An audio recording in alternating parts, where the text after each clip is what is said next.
I was sitting across from the loan officer when she smiled and said, "It's great your father already signed off on redirecting those funds." My stomach dropped so fast I thought I might be sick right there in that chair. The office smelled like printer ink and stale coffee.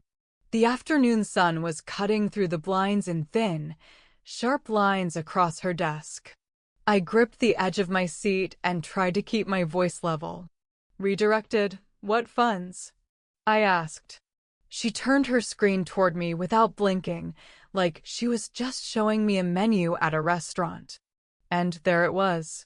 My savings account. My name. My credit line. All tied into an investment I had never seen before, never discussed, never approved. 3 years of careful planning. 3 years of skipping vacations, eating at home, saying no to things I actually wanted, saying yes to discipline when it was hard. All of it, sitting inside someone else's decision. And the cosigner on every single document? My dad. I sat there for what felt like a very long time. The loan officer kept talking, but her voice sounded far away. I was already somewhere else in my head. Already driving to a house I suddenly wasn't sure I wanted to walk into. I drove straight to his house with my hands tight on the wheel and my heart pounding louder than my thoughts. I kept rehearsing what I would say. I kept imagining him explaining, apologizing, telling me there had been some kind of mistake. I needed it to be a mistake. The drive took 20 minutes, but felt like 2. When I pulled up, the lights were on inside. My brother's car was parked in the driveway. I sat in my car for a moment, just breathing. Then I walked up to the front door and knocked once before pushing it open because that was always allowed, because this was supposed to be family. My dad was in his armchair. My brother was stretched out on the couch like he owned every square inch of it. Neither of them looked surprised to see me. That was the first detail that stuck. My dad barely even looked up from his phone. "Oh, that," he said casually, like I was asking about the weather, like I had come over to discuss something mildly inconvenient. "It's for your brother's company. Big opportunity." My brother shifted on the couch and smiled. Not a nervous smile. Not a sorry smile.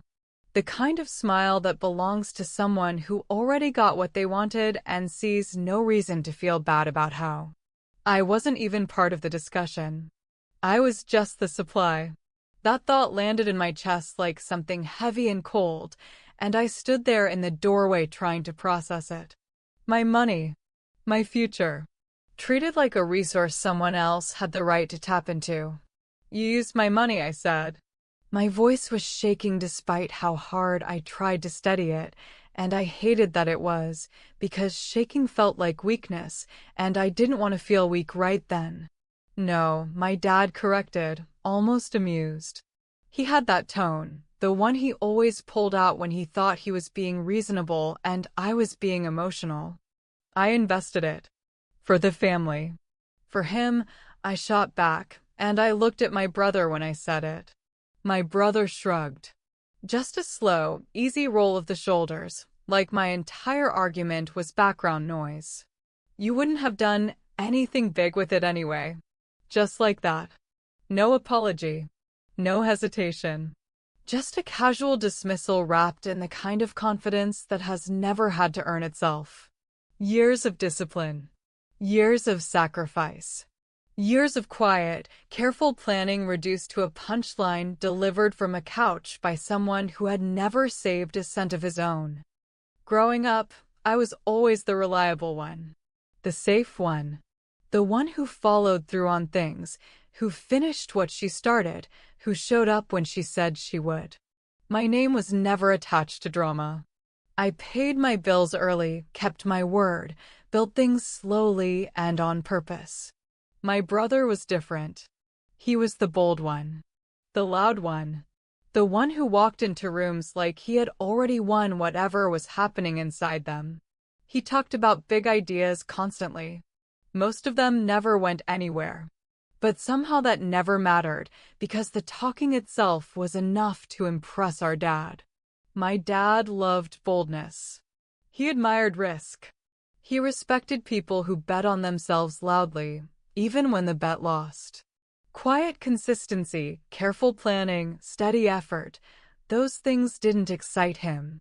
They were expected, not celebrated. So when it came time to believe in someone, to put real faith behind them and back it with resources, I was never even in the running. It wasn't something that was ever said directly. It was something I had learned to read in the silences, in the way his face lit up differently, in the way my accomplishments were acknowledged while my brothers were announced. I had spent years telling myself it didn't bother me. Standing in that living room, I finally admitted it did. "You're overreacting," my dad said.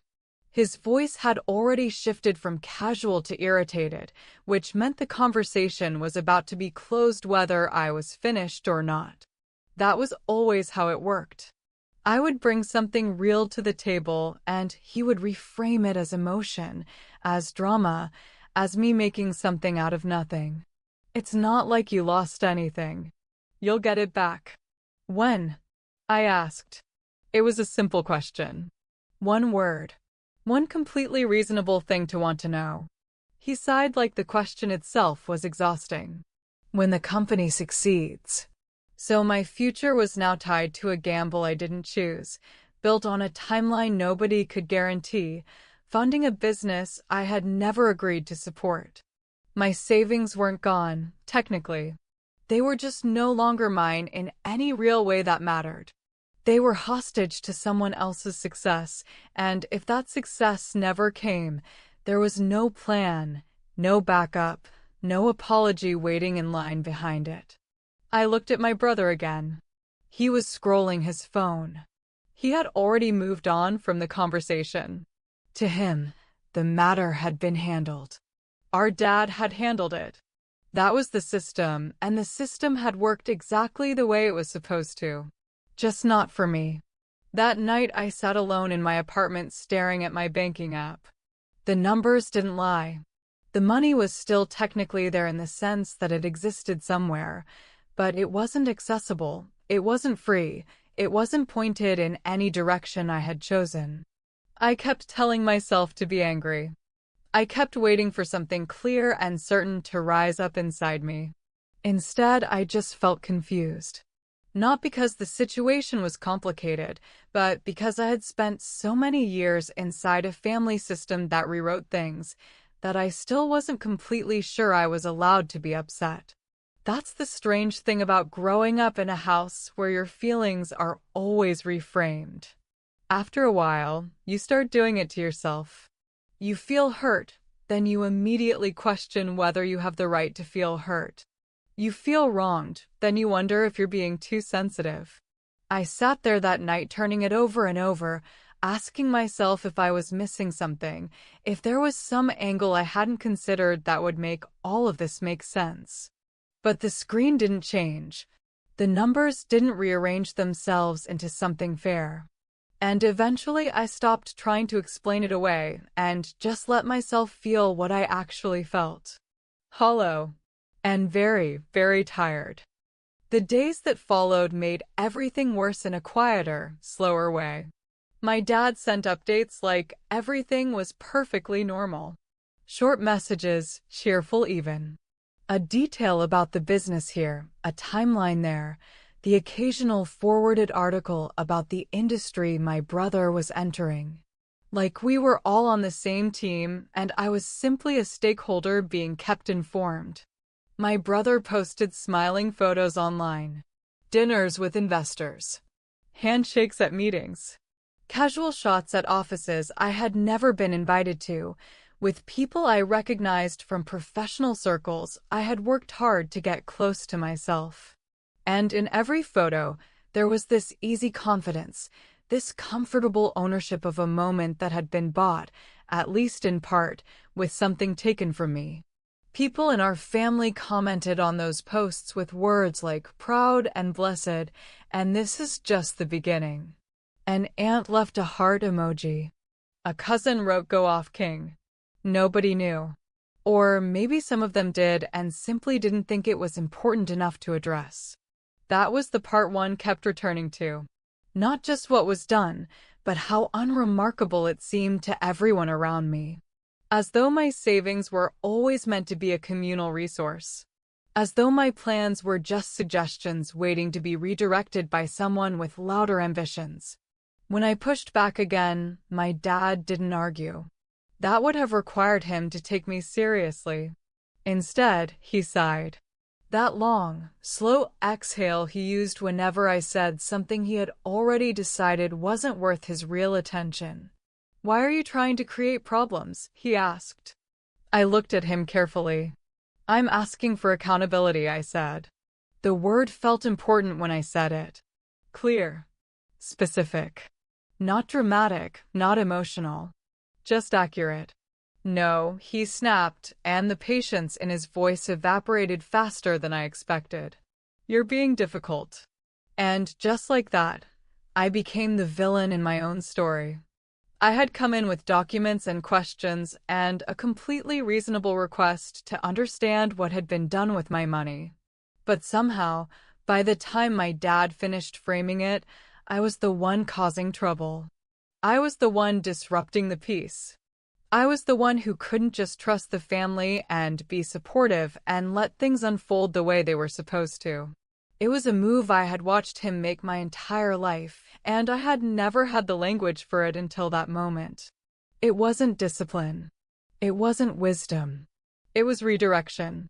And I was so tired of being redirected. "Don't ruin this for your brother," my aunt told me later that week. She had called out of nowhere, which told me my dad had been making his own calls first.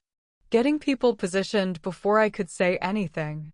"Family supports each other," she added, her voice soft in a way that wasn't really soft, the way people sound when they want to seem kind while delivering a warning.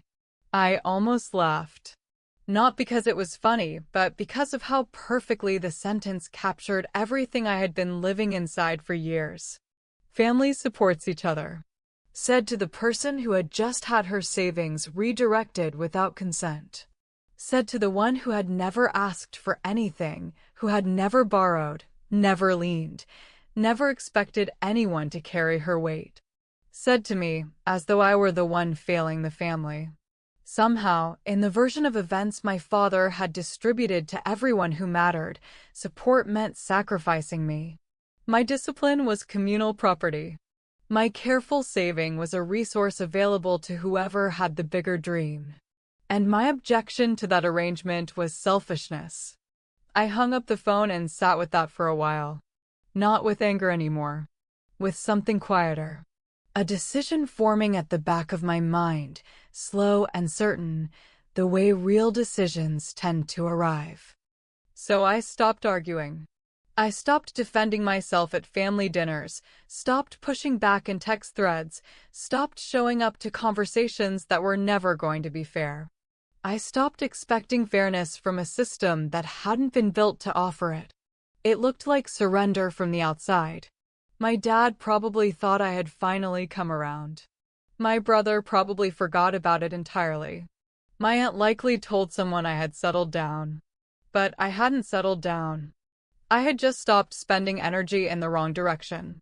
Because I had learned something important from watching the way they operated. They were loud. They moved fast. They trusted that noise and confidence would paper over anything inconvenient. And for a long time, it had worked. But loud people make mistakes. Confident people get careless. And careless people leave evidence. I had spent my whole life being the quiet one, the careful one, the one who noticed details and filed them away without making a show of it. For the first time, I understood that those qualities weren't limitations. They were tools. And I was about to start using them properly.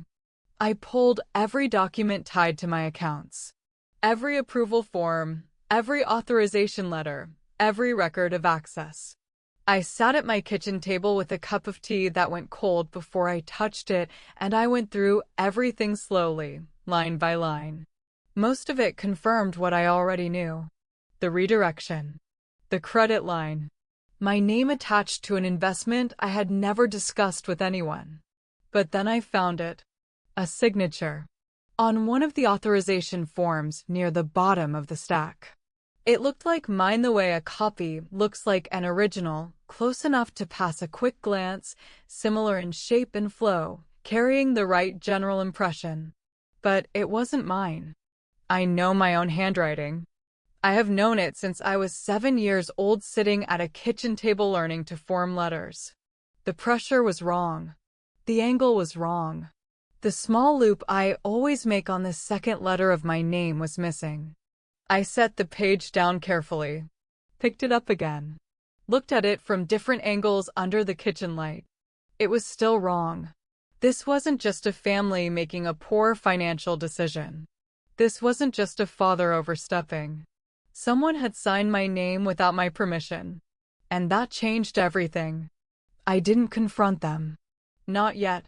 That was the most important decision I made in those early days, to stay quiet and move carefully instead of charging forward on emotion. I had seen what happened when I was emotional around them. My feelings became the story. My reaction became the problem. This time, I needed the facts to be the story. I needed the documents to speak before I did. So instead of calling my dad, I called someone I trusted. A former colleague named Sandra, who had left our industry 2 years earlier to work in financial compliance. We had stayed in touch loosely, the kind of contact that lives in occasional messages and genuine respect. I called her on a Tuesday evening and explained everything calmly. The redirection. The credit line. The signature I didn't recognize. I laid it out in order, without drama, just the sequence of events as clearly as I could describe them. Sandra listened without interrupting. When I finished, there was a pause on the line. Not an uncomfortable one. The kind that means someone is taking what you said seriously enough to think before they respond. I appreciated that pause more than I could have explained in that moment. "That's not just unethical," Sandra finally said. Her voice was measured, professional, the kind of voice that had clearly delivered difficult information before and knew how to hold it steady. "That's unauthorized financial activity." My chest tightened. I had suspected it. I had turned the word around in my mind for days. But hearing someone else say it out loud, someone who understood the legal landscape, made it land differently. More real. More serious. So, I said carefully, "Illegal." "Yes," she said. There was no hesitation. No qualification. Just that single word sitting between us on the phone line like something solid. I exhaled slowly. Part of me had been hoping she would find an explanation, some technicality that would make this something smaller, something that could be resolved in a living room with an apology. But there was no explanation that made a forged signature acceptable. There was no family justification that erased what the document showed. I thanked her, told her I would be in touch, and sat very still in my apartment for a long time after the call ended. Something had shifted inside me during that conversation. Not anger, exactly.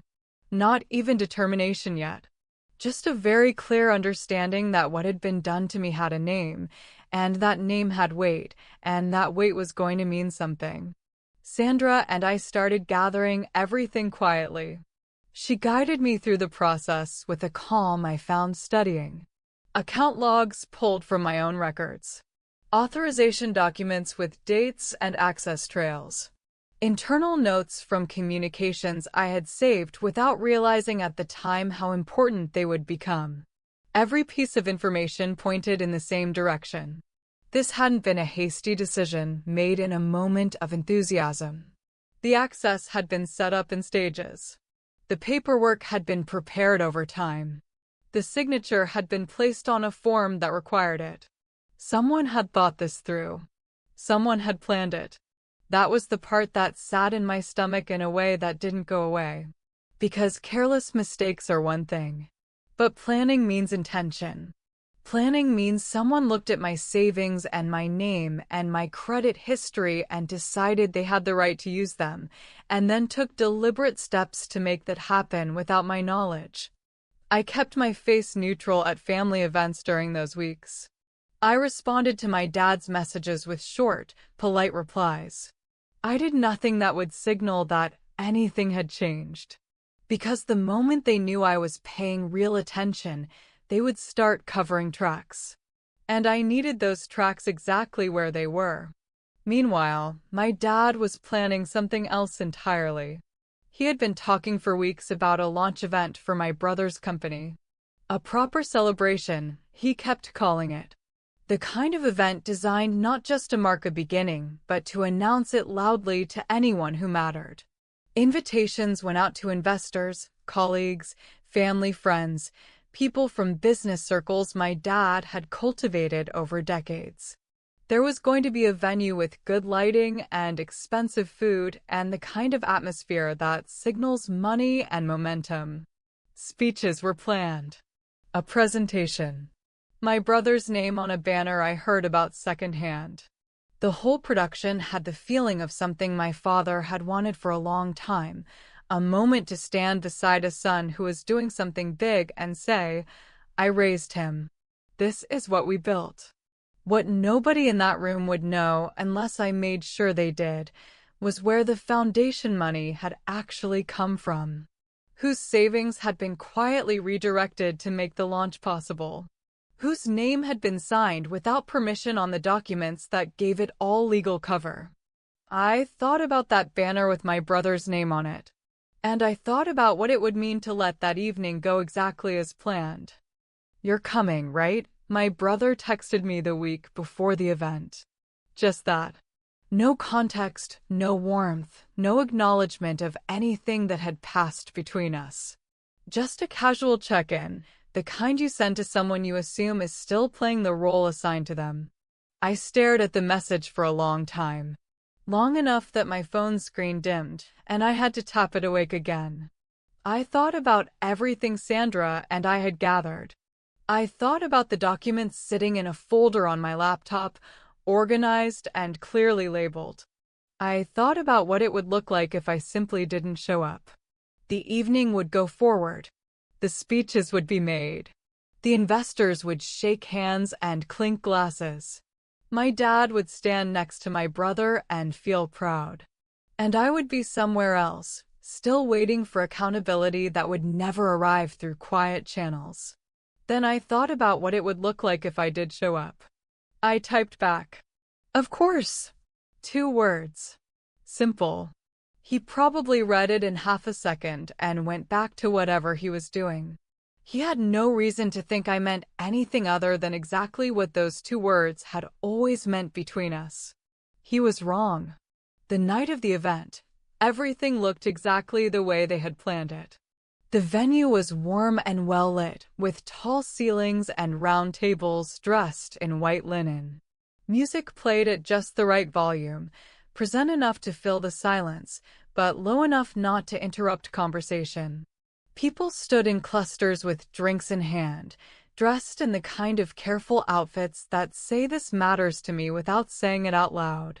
My brother moved through the room the way he always moved through rooms, with that easy, wide-shouldered comfort of someone who has never questioned whether they belong.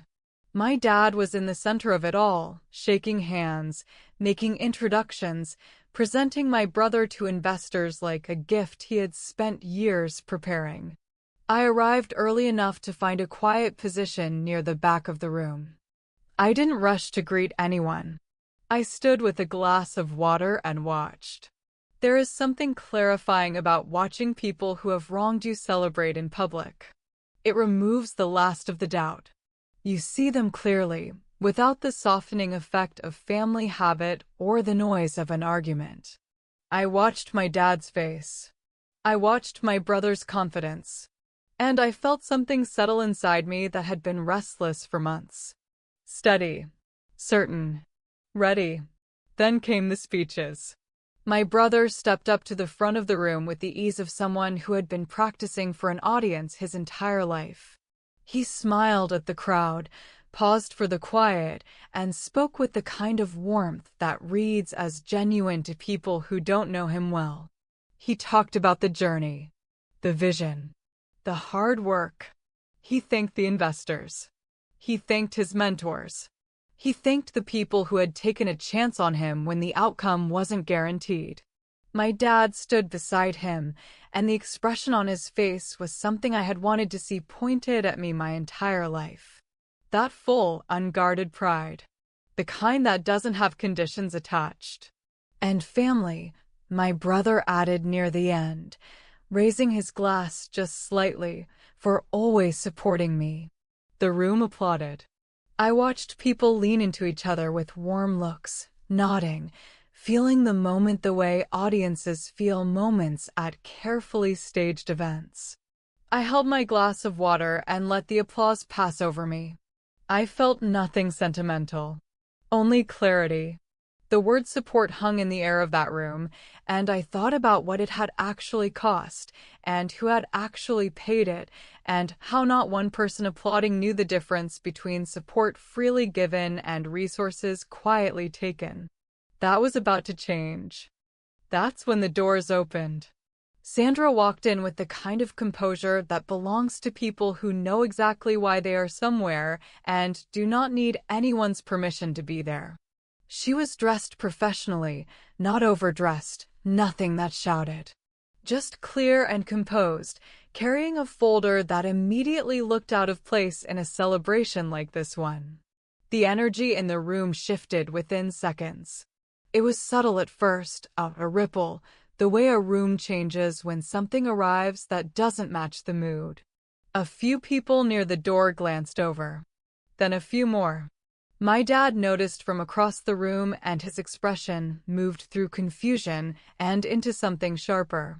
"This is a private event," he said, crossing toward her, his voice carrying the low authority he used when he wanted to end something quickly.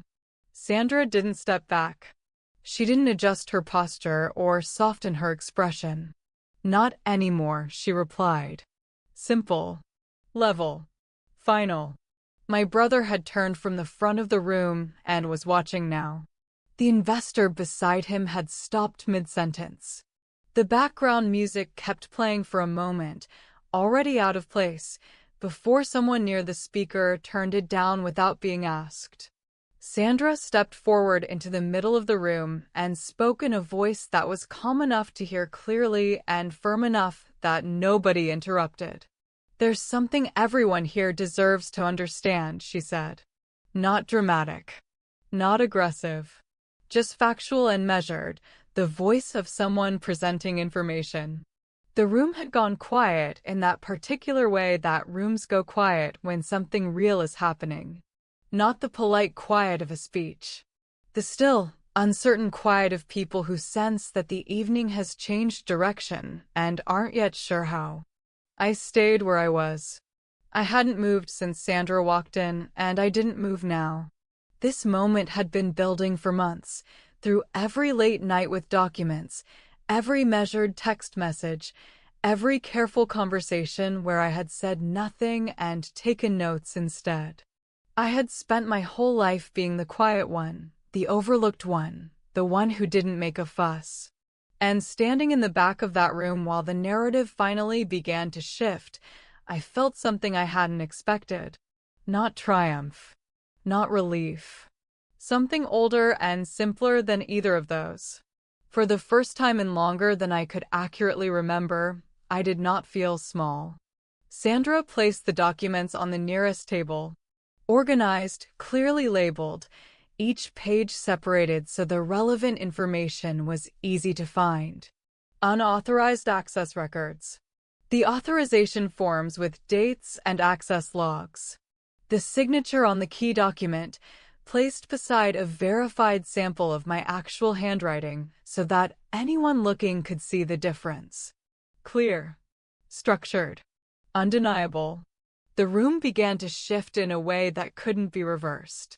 I watched the investors near the front lean in to look. I watched the couple near the window exchange a glance that said they were already reassessing. I watched understanding travel through the room the way light travels through a window, slow at the edges, then suddenly everywhere. My dad's confidence cracked. It didn't collapse all at once. It cracked the way something sturdy cracks when the pressure finally exceeds what it was built to hold. My brother's smile disappeared so completely it was almost hard to remember it had been there. He was looking at the documents, then at Sandra, then at me, and I stepped forward. Not quickly, not dramatically, just forward, out of the corner I had been standing in, into the center of the room, where I could be clearly seen by everyone present. "You took something that was never yours," I said. The room was so quiet that my voice carried without effort, which I had not expected, and I was grateful for it. Every eye in the room turned toward me. Some faces were confused. Some were understanding. Some were watching the way people watch when they know they are seeing something they will not forget. My dad opened his mouth. I don't know what he intended to say. Something to reframe it, probably. Something to restore the version of events where he was reasonable and I was emotional. But nothing came out that could hold up inside that room, inside that moment, in front of those documents. My brother looked at me with an expression I had never seen on his face before.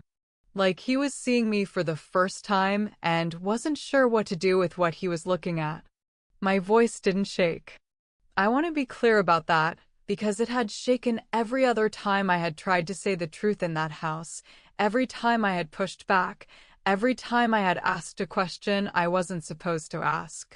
This time it was steady, because this time I wasn't asking. I was stating. And every person in that room knew the difference. The fallout was immediate. Not loud. Not chaotic. Immediate in the way consequences are immediate when they have been a long time coming and the moment finally arrives where they can't be held back anymore. Conversations stopped mid-sentence. Investors who had been leaning forward in interest stepped back. The warm, celebratory energy that had filled the room when I arrived drained out of it like water finding an exit. My dad tried once more to speak and my brother touched his arm, which I had never seen my brother do before, and that gesture told me more than any words could have. The success story that had been built so carefully in that room, on that evening, unraveled. Not because I was loud. Not because I made a scene. Because the documents were clear and the room was paying attention, and people who might invest their money in something deserved to know where the foundation money actually came from. Nobody publicly defended them. That was the detail that landed hardest.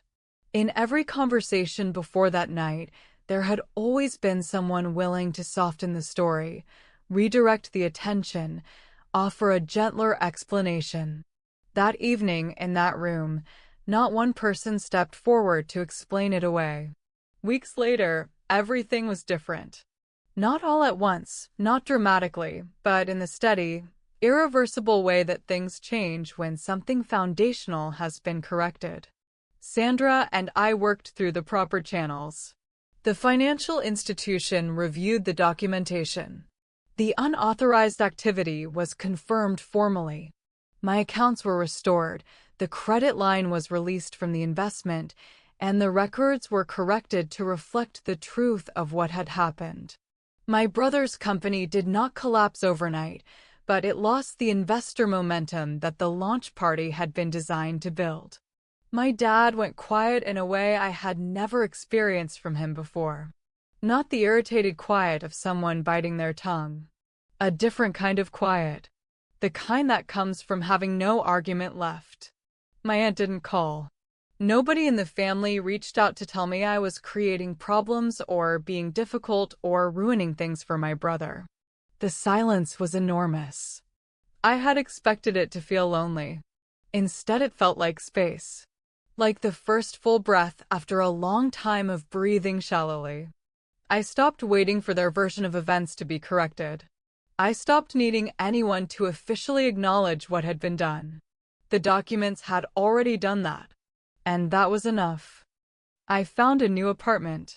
A quiet one on the third floor with large windows and a small balcony where I could drink my coffee in the mornings without feeling like I had to be smaller than I was. I built my life back in the way that only feels possible once you stop spending energy defending yourself against people who were never going to be fair. I started a savings plan from scratch. Not out of bitterness, but out of something cleaner. The understanding that what I build belongs to me, and that I am allowed to protect it, and that protecting it is not selfishness. It is just the basic act of taking yourself seriously. I didn't speak to my dad for a long time after that night. When we eventually had a short, careful conversation months later, neither of us pretended that things were the same. They weren't. And I had stopped needing them to be. Because here is what I know now, standing on the other side of all of it. I was never overreacting. I was never being difficult. I was never too sensitive or too serious or too stubborn to just let it go. I was someone who deserved honesty and fairness and to have her name used only when she had given permission. I had always deserved those things. I had just finally decided to stop waiting for someone else to agree before I acted like it was true.